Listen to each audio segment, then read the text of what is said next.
రెడ్డి గారు ఒకప్పుడు ముఖ్యమంత్రిగా ఉన్నవారు. అలాంటిది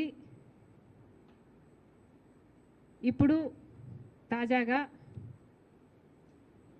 మీడియా అంతా లిక్కర్ మాఫియా మీద డైలీ థ్రిల్లర్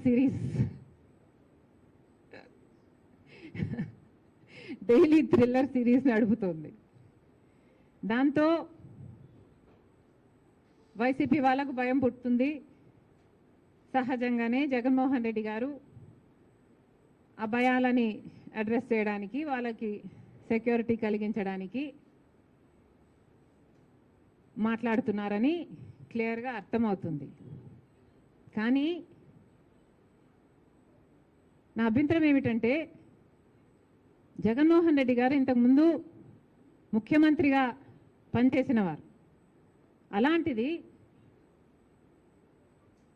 ముఖ్యమంత్రిగా హోదాలో ఉన్న వ్యక్తి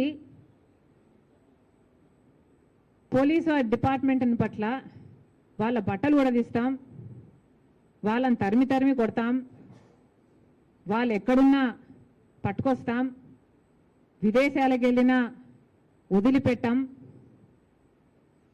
లాంటి మాటలు ఒక మాజీ ముఖ్యమంత్రి గారు మాట్లాడడం అస్సలు బాగలేదు. ముఖ్యమంత్రిగా ఉన్న రోజుల్లో మీరు పోలీసు వ్యవస్థని ఎలా వాడుకున్నారో జనాలు మర్చిపోలేదు. రఘురామరాజు గారైతే మర్చిపోలేరు. కాదంబరి జత్వాల్ లాంటి వాళ్ళు కూడా, వాళ్ళ పేరెంట్స్ కూడా మీ ఐఏఎస్ ఆఫీసర్లను, ఐపీఎస్ ఆఫీసర్లను పంపించి 40 రోజులు వాళ్ళని కిడ్నాప్ చేసినట్టు తెచ్చి 40 రోజులు వాళ్ళని కారణంగా బంధించి ఉంచారు. అలా వాడుకున్న మీరు పోలీసు వ్యవస్థ గురించి, పోలీసుల గురించి ఇంత తక్కువ చేసి మాట్లాడడం ముఖ్యమంత్రి స్థాయిలో ఉన్న వాళ్ళకి తగదని నా పర్సనల్ ఒపీనియన్.